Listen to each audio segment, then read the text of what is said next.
This is ABC15 Mornings. Is there still a diplomatic solution? We are talking about the real possibility of war in Europe. New details this morning in the crisis over Ukraine. Cancel student debt. Many have been calling for that to happen for over a year. While it still hasn't, other changes are happening. Getting charged for the vaccine. Nothing was said about any charge, any kind of a fee, and so I got my shot, no big deal. About 10 days later, we get the bill. What to do if you get stuck with a bill? Will we see any spring training games? We need to get back on the field here, guys. Unfortunately, I was not surprised. Today begins a pivotal week for the Cactus League and Arizona tourism. Major economic impacts. Our fingers are crossed that something will get done in terms of a deal.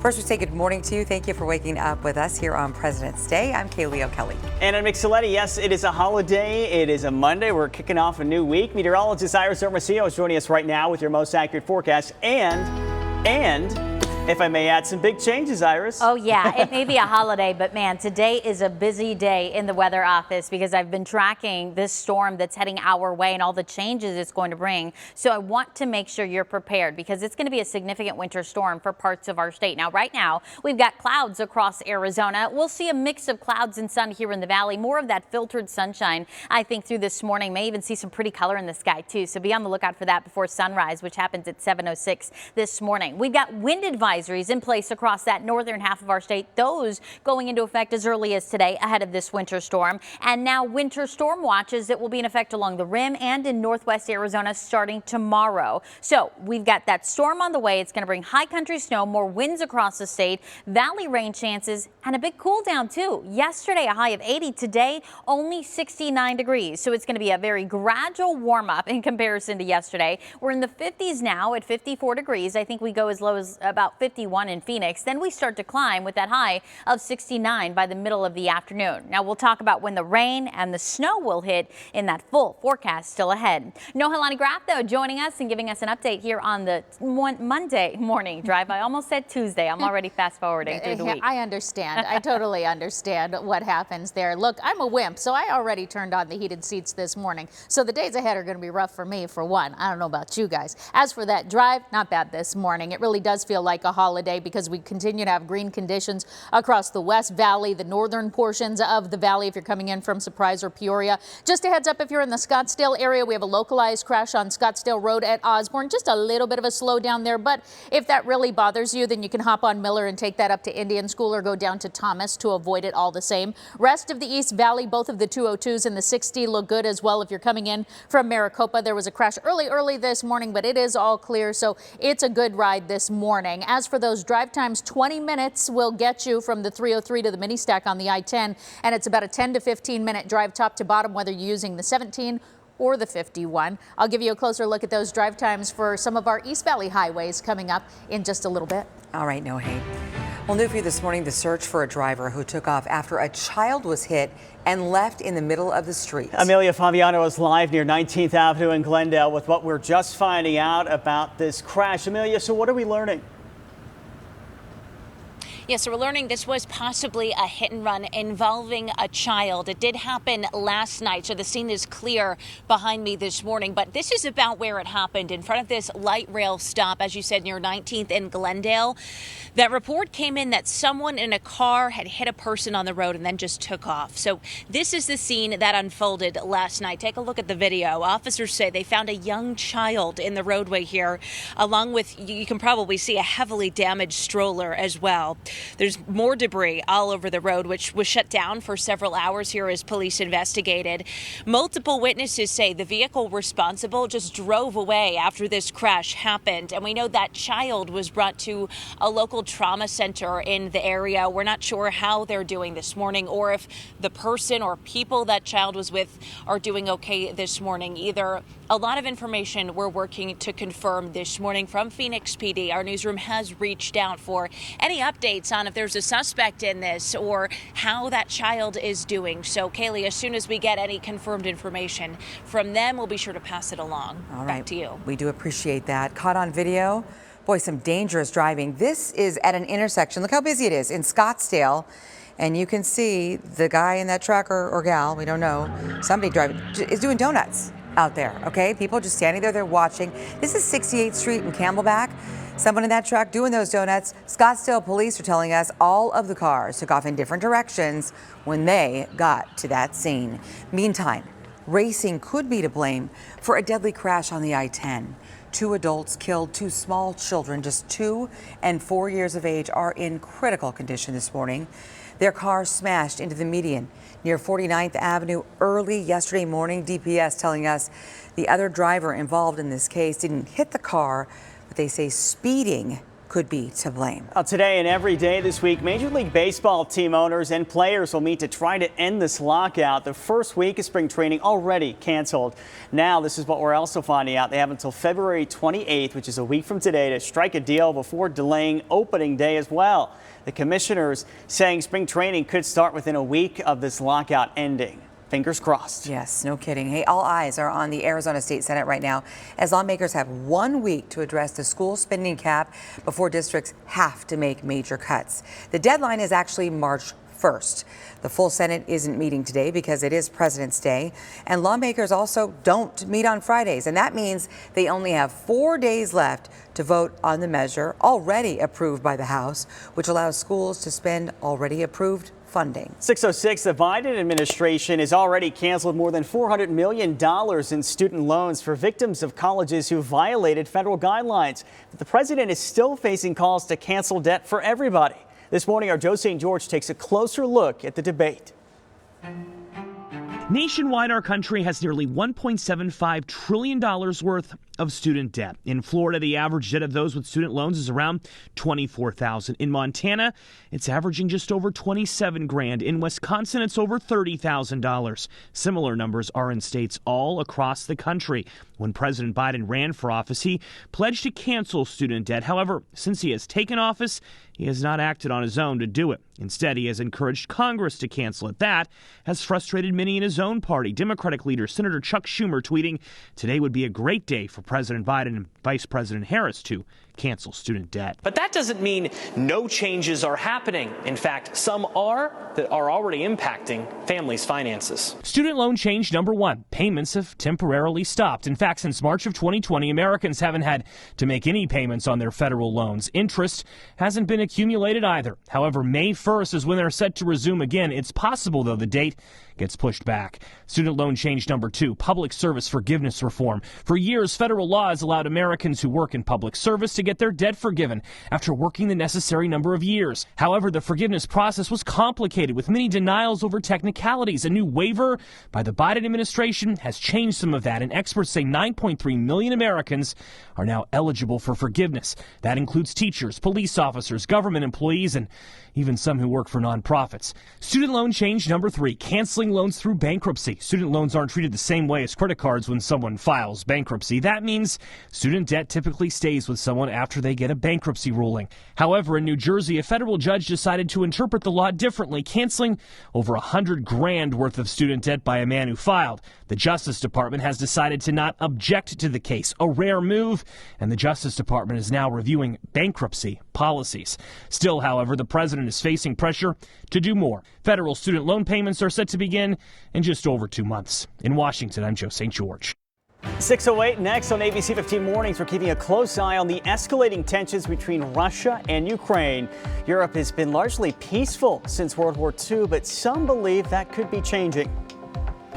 I'm John Matteries. The COVID vaccine was supposed to be free. Then why are people now getting billed for it 6 months to a year later? That story coming up. Then off the court until the playoffs. Some tough news for our Phoenix Suns as Chris Paul gets sidelined again. Plus, a live view this morning at the I-17 I-10 split. It might be a holiday, but there are a lot of cars starting to head out on the road. So I've got to look at your desert drive times on the other side of this break.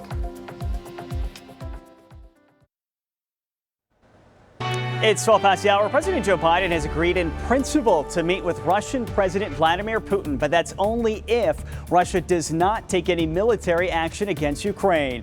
The talks brokered by French President Emmanuel Macron. It also comes after a U.S. intelligence report that Russian commanders got orders to begin preparing for an attack.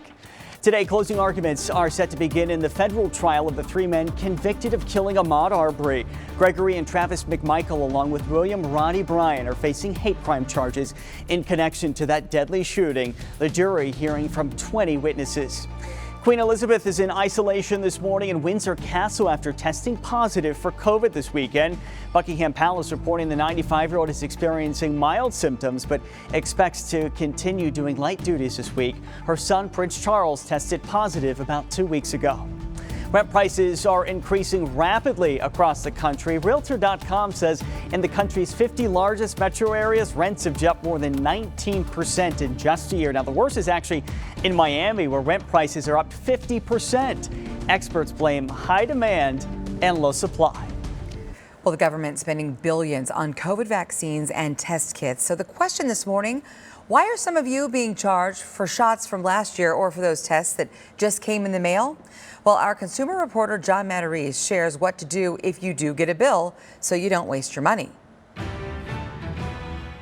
Matt Kunkel is a graphics designer who got the Pfizer COVID vaccine almost a year ago. I got the COVID vaccine actually when it was first made available to my age group, so it was March or April, around then. He forgot all about it until he checked his phone the other day to find this, a bill for his 2 shots. There was 2 charges for $25, so it came out to $50 total. He couldn't believe it. While the vaccine itself is free and paid for by taxpayers, some doctors' offices and hospitals have been adding an administrative fee to it.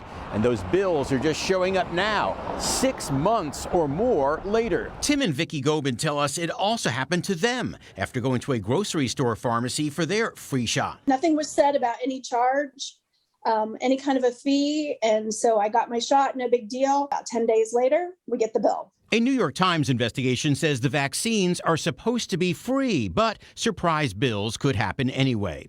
An insurance trade group, AHIP, says health insurance providers should pay for the administrative fees, which means you should call your insurance company and ask them to remove the charge. Meantime, the Department of Labor says health plans must cover the cost of at-home test kits as of January 15th, 2022.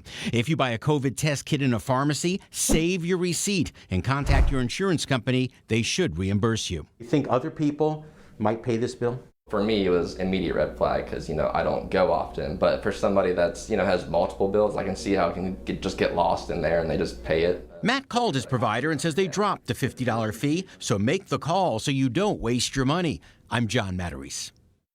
ABC 15 Desert Drive Time, sponsored by Accident Law Group. Okay, so giving you a live look this morning. This is the US 60 east of the 101, and in the dark here you can see those flashing lights. We do have a stalled vehicle. This is the entrance ramp there, so just make sure you give them some extra room. It's not actually blocking any roadways, but you will see it pop up on the maps. They're not causing any big slowdowns. Otherwise, checking those desert drive times this morning, the I-10 inbound from the far East Valley, it's about a 20-minute ride to take you from the 303 all the way through to the mini stack. If you're heading down the 17 this morning, that really still is a great drive. Just about 10 to 15 minutes and no issues to speak of this morning. If you're over in the East Valley and using the 101 Pima to get from the North Valley down to the East Valley, it's about a 23-minute ride. Speeds are looking good this morning. And if you're using the 202 this morning to scoop through the Gilbert Chandler area, that's also just about a 20-minute ride if you're starting at the 60 and working your way all the way out to the I-10. And then once you hit the I-10 and you're traveling through Ahwatukee this morning, just an 11-minute ride will get you to the split where you start merging with the US 60. But otherwise, things are looking pretty good across the rest of the valley. You can see those other valley cameras. Busy out there, but otherwise not bad at all. Now let's check in with meteorologist Iris Hermosillo. At least it's a dry drive this morning, Iris. That is true, Nohelani, and that likely won't be the case, especially by midweek for those morning drivers as we track our next storm system that's already on the way. We're seeing some high clouds across our state today. We'll see a mix of clouds and sun with a few light snow showers developing in the high country this afternoon. A few more tomorrow morning, but then the snow really picks up in intensity by tomorrow afternoon, tomorrow night, and Wednesday morning as this storm system moves in. And watch what's happening. This rain will also pick up in intensity, or at least the rain will begin to develop and move into the valley, picking up in intensity a bit by Tuesday night into Wednesday morning. So Wednesday morning really looks to be the key timing for the worst travel conditions up north and for the rain to fall here in the valley in time for that morning drive as this storm comes in. Winds, though, cranking up out ahead of this storm system. And so while we're dry now, winds will start to pick up by mid-morning, and we have wind advisories that go into effect across that northern half of our state by mid-morning today. For parts of the Mogollon Rim and the White Mountains, this alert will be in effect all the way through tomorrow, too. Wind gusts in these areas could be as high as 55 miles an hour by this afternoon. So windy with strong crosswinds, especially along our east to west highways. So the 40, for example, is where winds will be the strongest, as those winds gusts as high as 55 miles an hour in northern Arizona. For the valley, wind gusts as high as 25 miles an hour today and then again tomorrow, and then still breezy on Wednesday too, but no wind alerts for us. Notice by midday those winds start to get stronger, and then those breezes stick around through this evening, easing up a bit tonight, but then picking back up again tomorrow. Now let's talk about that winter weather, because winter storm watches have been issued ahead of this storm system. They're in effect starting tomorrow evening for areas along the rim, continuing through Wednesday. Northwest Arizona under that alert too. As far as snow amounts, we're talking about 5 to 8 inches above 5,000 feet, but as much as 8 to 16 above 7,000 feet. And that does include spots like Flagstaff, where we could end up with maybe 11 to 17 inches of snow, with the bulk of it falling again Tuesday night into Wednesday morning. You can see some of those other snow amounts too. It will have accumulating snow in spots like Prescott, Payson, and Sedona. So if you can, avoid travel Tuesday into Wednesday, especially across the high country. The roads may still be a little icy on Thursday. For the valley, our best rain potential comes Tuesday night into Wednesday morning, picking up around 1/10 to 1/4 of an inch of rain across the Phoenix metro, slightly higher amounts in our foothills. Temperature wise, it's going to be cooler today already, but notice what's happening with those temperatures by midweek. A high of just 58 in Phoenix, temperatures in the 20s in Flagstaff, and those lows by Thursday morning, upper 30s in Phoenix. That means we're going to see some freezes around the valley with single-digit lows in the high country to wrap up the week. Okay, you have our attention, Iris. My goodness, thank you. It is 6:19. The Suns coaching team getting the win in Cleveland last night. Monty Williams leading Team LeBron in the 71st NBA All-Star game. LeBron himself hitting the game-winning shot. Final score 163 to 160. Steph Curry, though, getting the game MVP after finishing with 50 points. Devin Booker may not have been on Team Durant here, or may have been on Team Durant. He still, though, had an awesome night, crushing it with 20 points. Chris Paul not only celebrating a win with Team LeBron, the Suns point guard named the first recipient of the Kobe and Gigi Bryant Advocacy Award. Vanessa Bryant there to present him with the honor. The 12-time All-Star being recognized for his contributions to the advancement of girls and women's basketball and advocacy for the WNBA. We do have some bad news here. Chris Paul is going to be out for the next 6 to 8 weeks with a fractured thumb. He got hurt, you might remember, in last week's game against the Rockets. The playoffs are just 7.5 weeks away, which means he likely will be out the rest of the regular season. The Suns will be back in action Thursday, facing off against the Thunder in Oklahoma City. All right, we're thinking about you, CP3. Take care of that hand. Miracles can happen, right? Let's hope for one. It is 6:20. How about some retail therapy on this President's Day? That sounds good, right? At 6:24, we share highlights from some of the best bargains out there today. Coming up at 6:35, have we turned the corner? COVID cases and hospitalizations are falling across the country. At 6:38, closer to a breaking point. Why the rising cost of homes could actually threaten growth across Arizona. Plus, it's the big story that's going to affect all of us this week. Winter weather is on the way. February not letting go yet. At 6:49, meteorologist Iris Hermosillo is back, breaking down everything we need to know in that super 7-day forecast. In the meantime, we're saying hello to the moon.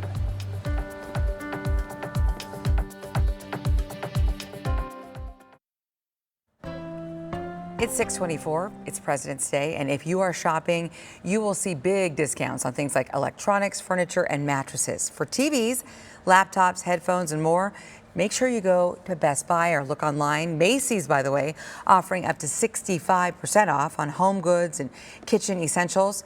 As for mattresses, Casper is slashing some prices by up to $600. Walmart, Amazon, and Nordstrom all have big sales today as well. Now, one thing that won't be on sale, avocados. The guac, you know, it's always extra, but it might cost you even more right now. Avocado imports from Mexico were temporarily suspended when a U.S. safety inspector was threatened. They have resumed, but economists say even this relatively short pause could cause supply problems. It's a birthday party and we're all invited to take action for a great cause. And that's what's on our bulletin board this Monday morning. Let's tell you about it. Peeper Piper's Party will celebrate Piper Stillman's 7th birthday. Piper suffers from a rare genetic disorder. It's called familial dysautonomia, and it comes with a wide range of complications, from not being able to feel pain or extreme temperatures to not being able to produce tears or swallow. So this Sunday there is a scavenger hunt to raise money and awareness for familial dysautonomia. It's from 9:30 to 12:30 at the Arizona Jewish Historical Society in Phoenix. I'll be out there emceeing. You're asked to register in advance if you can. We've posted more information on ABC15.com. Helping families in need while getting into the competitive spirit a little bit. That's on today's bulletin board. Next at 6:30, it was a swing that lit up social media. Penalties are expected today after basketball coaches get into a fight.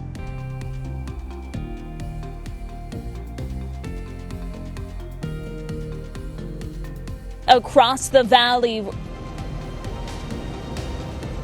And a housing crisis across the valley. We're speaking with a valley economist about what needs to happen to bring prices back down.